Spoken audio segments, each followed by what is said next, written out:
এই রেসিপিটা বানানোর জন্য আমি কিছুটা চিকেন নিয়েছি। চিকেন দিয়ে কী বানাবো কিছুই বুঝতে পারছি না, তাই একটা বানালাম। দেখুন, ভালো লাগলে অতি অবশ্যই লাইক, শেয়ার, কমেন্টস করবেন। আর নতুন বন্ধুরা যদি আমার চ্যানেলটাকে সাবস্ক্রাইব না করে থাকেন তাহলে সাবস্ক্রাইব করার অনুরোধ রইল।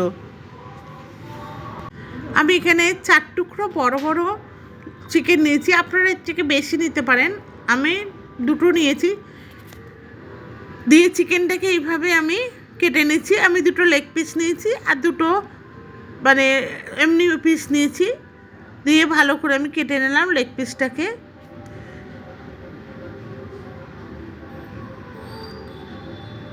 আমি এটা এই বানাচ্ছি জানি না, মানে কী নাম দেবো তাও জানি না।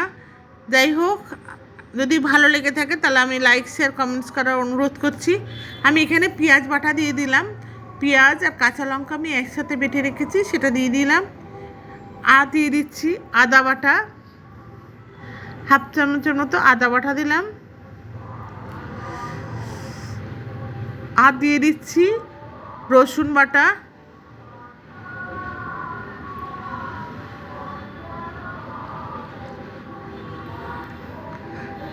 আর দিয়ে দেবো স্বাদ মতো নুন। নুনটা আপনারাও স্বাদ মতো দিয়ে নেবেন। আমি এখানে দিয়ে নিলাম। দিয়ে এই চিকেনটাকে আমি ম্যারিনেট করে প্রায় ঘন্টাখানেকের মতো রেখে দেবো। আপনারা চাইলে এখানে দই ইউজ করতে পারেন, পাতিলেবু ইউজ করতে পারেন। আমি কিচ্ছু করিনি, ঘরে যা ছিল আমি তাই দিয়েই করেছি, কিন্তু খেতে অসম্ভব সুন্দর হয়েছে। এখানে আমি দিয়ে দিলাম তন্দুরি মশলা 1 চামচের মতো। আর দিয়ে দিচ্ছি গরম মশলা হাফ চা চামচের মতো। দিয়ে আমি সবগুলোকে ম্যারিনেট করে নেব। নিয়ে আমি 1 ঘন্টার মতো রেখে দেবো ঢেকে। আর দিয়ে দিচ্ছি 1 থেকে 1.5 চামচের মতো সাদা তেল। তেলটা দিয়ে আমি ভালো করে ম্যারিনেট করে নিচ্ছি।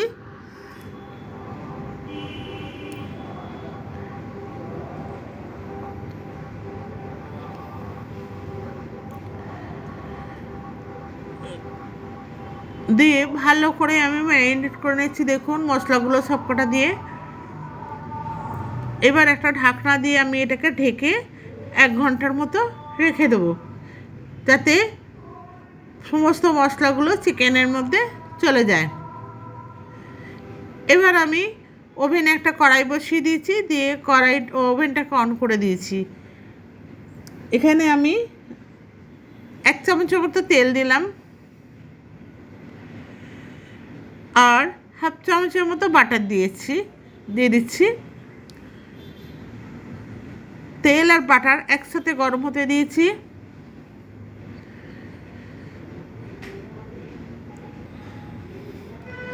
গরম হয়ে গেছে। এবার যে ম্যারিনেট করা চিকেনটা সেটা আমি বার করে ঢাকনাটা খুলে এবার একটা একটা করে চিকেন আমি এর মধ্যে দিয়ে দিচ্ছি। আঁচটা কিন্তু সম্পূর্ণ ধিমি আছে আমি রান্না করছি। একটা একটা করে চিকেন আমি এর মধ্যে দিয়ে দিলাম। দিয়ে এবার যেই মশলাটুকু বেঁচেছে সেই মশলাগুলো আমি ওপরে ওপরে দিয়ে দিচ্ছি।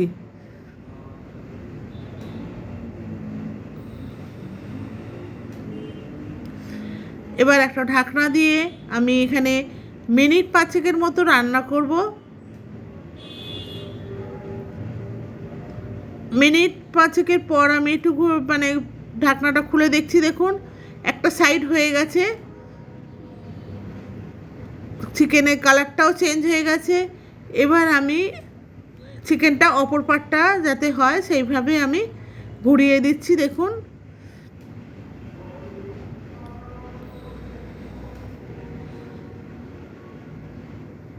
আমি আবার ঢেকে দেবো। দিয়ে আরও 3 মিনিটের মতো আমি রান্না করব। আরও কিছুক্ষণ রান্না করার পর ঢাকনাটা খুলে নিয়েছি। দেখুন কত সুন্দর হয়েছে।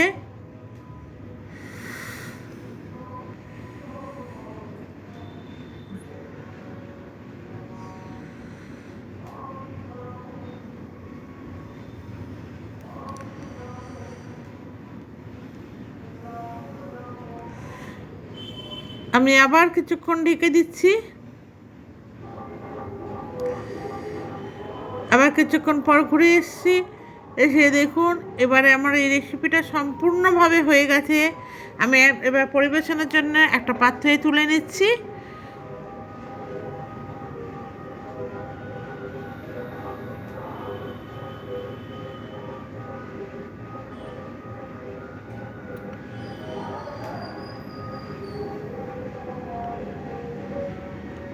দেখুন সমস্ত চিকেনগুলো একটা প্লেটে আমি তুলে নিলাম।